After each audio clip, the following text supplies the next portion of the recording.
여러분, 스팀이 세미래는 풋살했습니다. 건강한 신체, 건강한 정신 모두 풋풋에 참가해주세요.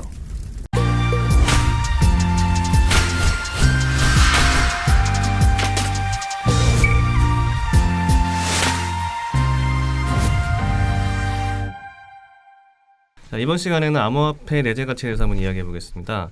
우리가 아까 투자와 투기에 대해서 이야기를 해봤는데요. 투자를 한다고 하면 우리가 투자하는 자산에 어떤 가치가 있어야 된다고 보통 생각을 하시잖아요. 그래서 그 부분에 대해서 한번 의견을 한번 주시면 좋겠습니다. 저는 암호화폐가 내재 가치가 있다고 생각합니다. 사실 암호화폐의 성격은 저는 화폐라기보다는 주식과 비슷하다고 생각을 해요. 그 암호화폐를 ICO한 기업의 기술력과 얼마나 많은 유저들이 이를 사용하는가. 이를테면 뭐 아마존에서 암호화폐를 런칭한다. 그렇다면 이제 그 기업의 가치와 또는 뭐 이제 그 아마존 내에 있는 사용자들의 그 내부적인 화폐로서 기능을 할 수 있다고 생각하거든요. 그래서 저는 그 암호화폐를 ICO한 기업의 그 비전이 있고 또 이제 그 기업이 만드는 생태계에 많은 사람들이 유입이 된다면은 내재 가치가 있을 수 있다고 생각을 해요. 다시 이제 중국의 유명 투자자 이소래 문구를 인용하자면 이제 블록체인을 병신들의 합의라고 얘기를 하는데 사실 병신들의 합의 이 말이 좀 비틀면은 어쨌든 합의만 많이 생기면은 그게 여러 사람들한테 인정을 받는다는 얘기인데 그 합의라는 게 그냥 실체가 없는 합의, 뭐 비트코인 같은 경우는 어떻게 보면은 실체가 없는 합의가였는데 그게 사실 그 상당히 이제 합의를 얻어서 가격 변동성도 줄어든 사례라고 할 수 있고 뭐 신생 암호화폐라든지 그렇다면은 사실은 그거는 그 주식에 대해서 사람들이 얼마의 가치를 평가를 하고 있느냐 뭐 그것과 가장 유사하게 볼 수 있지 않나 저는 그렇게 생각합니다. 근데 이 방송을 보는 시청자분들이 그럼 내가 병신인 거야? 막 이렇게 생각하실 것 같은데 정신에 대해서 한번 정의해 주시죠.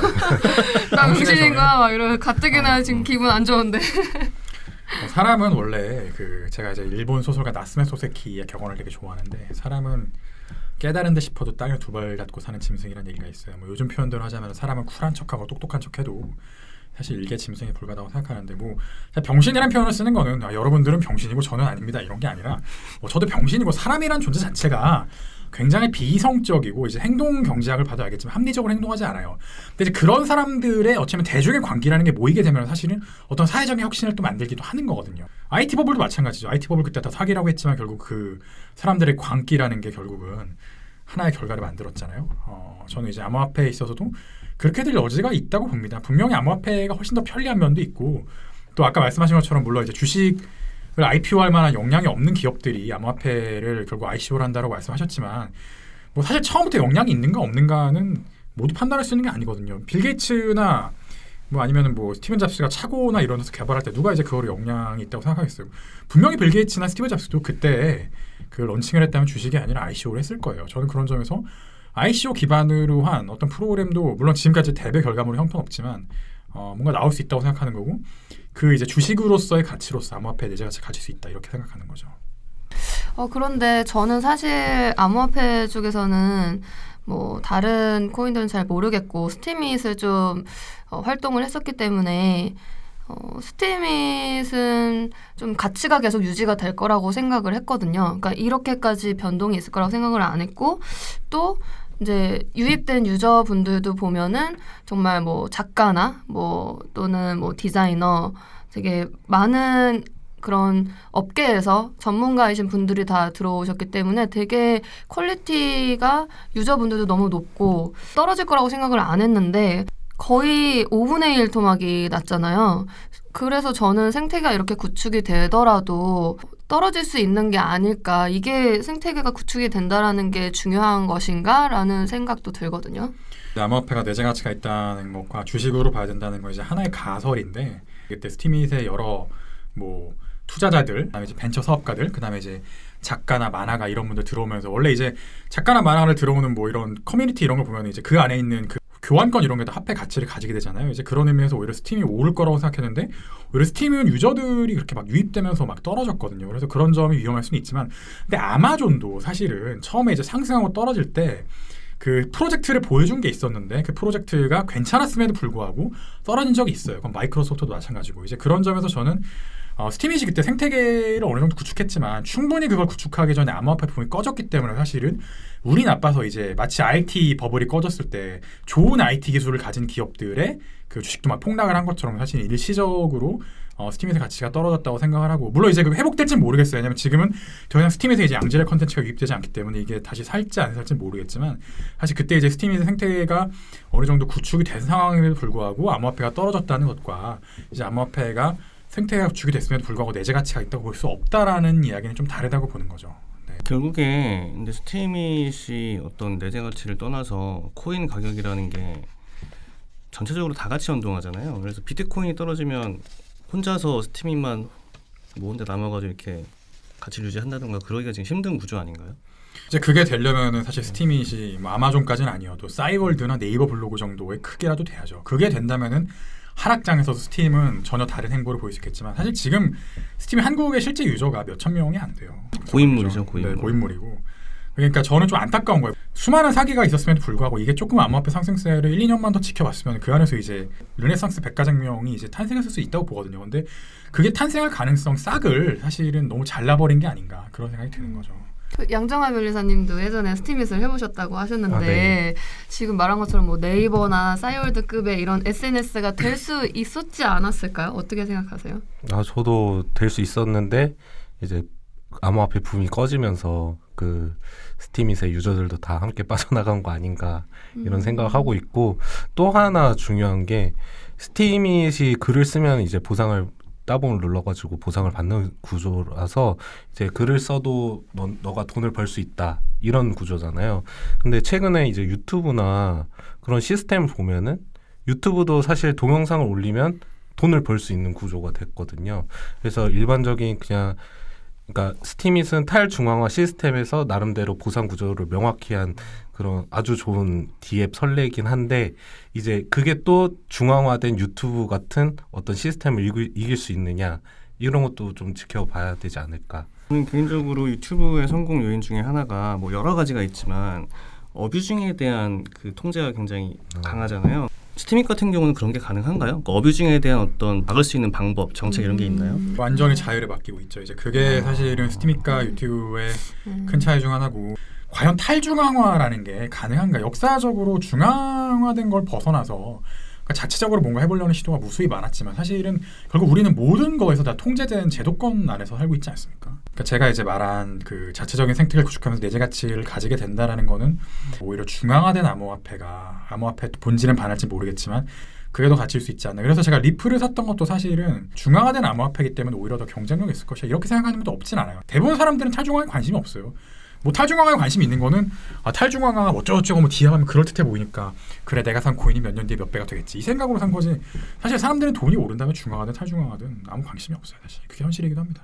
스팀잇이 온 것도 사람들이 여기는 탈중앙화된 자율의 노마드다 해서 온 게 아니라 글 쓰면 돈이 많이 되네 이래서 온 거지, 사실 사람들이 정말 탈중앙화에 관심이 있어서 온 게 아니에요.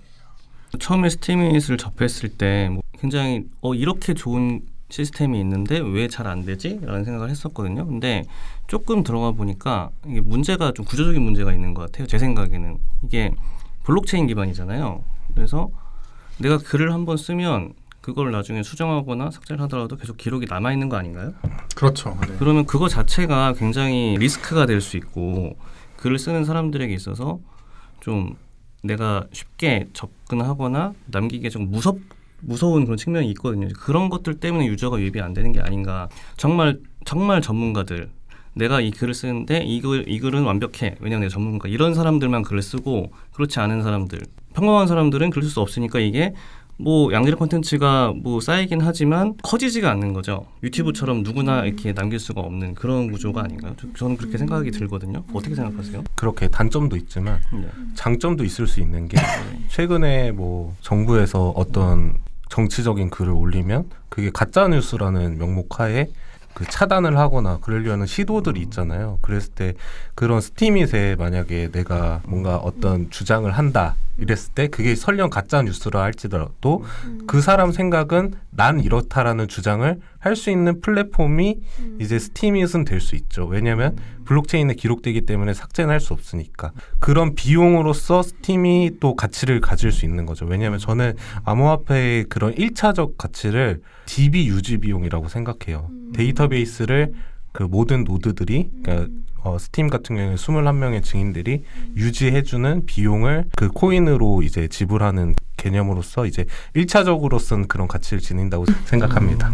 일종의 중앙화된 플랫폼이기 때문에 네. 가질 수 있는 이점이네요. 네. 스팀잇을 베이스로 해서 뭐 소셜 미디어 토큰도 많이 나오고 이제 다양한 프로그램이 나오는데 스팀잇은 이제 블록체인이니까 글을 주면 연구 박제되고 보팅도 이제 뭐 7일 지나면 못 하고 이러는데 그냥 스팀잇의 그 오리지널 페이지에 계속 댓글을 다는 형식으로 이제 계속 댓글이 새로 생성이 되고 거기는 보팅을 할 수 있으니까 그거를 해서 그냥 그 보팅만 계속 받을 수 있게 유지하고 글은 또 별도로 이제 다른 데서 열어가지고 보게 하는 이제 사실 그런 프로그램도 많이 개발이 됐거든요. 그래서 스팀이 그 자체만으로는 글 한 번 잘못 쓰면 연구 박제된다 뭐 이런 것도 있지만 연구 박제되지 않게 뭐 살 수 있는 방법도 되게 많아요. 사실 근데 문제는 뭐냐면 이미 스팀에서 사람들이 거의 안 쓰고 있기 때문에 사실 지금 그런 문제가 보완이 지금 안 되고 있는 상황이라고 할 수 있는 거죠. 근데 사실 글은 삭제를 할 수 있어요. 그 21명이 네.